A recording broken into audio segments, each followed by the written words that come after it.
رحیم، جیسے سرور صدر صاحب نے فرمایا، ہم کمیٹی کے 5 ممبر تھے، 5 میں سے 4 کی رائے ایک طرف، ایک آدمی کی رائے ایک طرف۔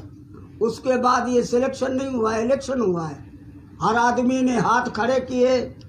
اس کے بعد بھی کمیٹی نے کوشش کی کہ بھائی جیسے رائے آپ بولتے ہیں ہم ویسے کریں گے، بھائی آپ 15 دن کا پیریڈ رکھتے ہیں، اس کے بعد الیکشن ہو جائے گا۔ اس کے باوجود بھی وہ نہیں ٹھہرا اور شور شرابہ کر کے نکل گیا، ٹھیک ہے۔ اور ہم 4 جو کمیٹی کے ممبر تھے، 5ویں نے واک آؤٹ کر دیا، اس نے کہا بھائی میں کمیٹی کا حصہ نہیں بننا چاہتا ہوں۔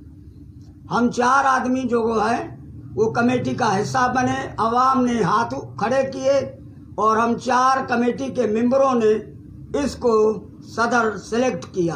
اس کے بعد ہم لوگوں نے تو جمہوری کام کیا بھائی۔ ہمیں دکھ ہوتا ہے کہ ایک سرکاری ملازم ہے، وہ ہمارے یونین کے اندر آ کے مداخلت کرتا ہے اور ہم کمیٹی کے ممبروں کو اور صدر کو گھٹ ود لفظ استعمال کرتا ہے۔ وہ نالو جادس شان ثاقب ابڑو۔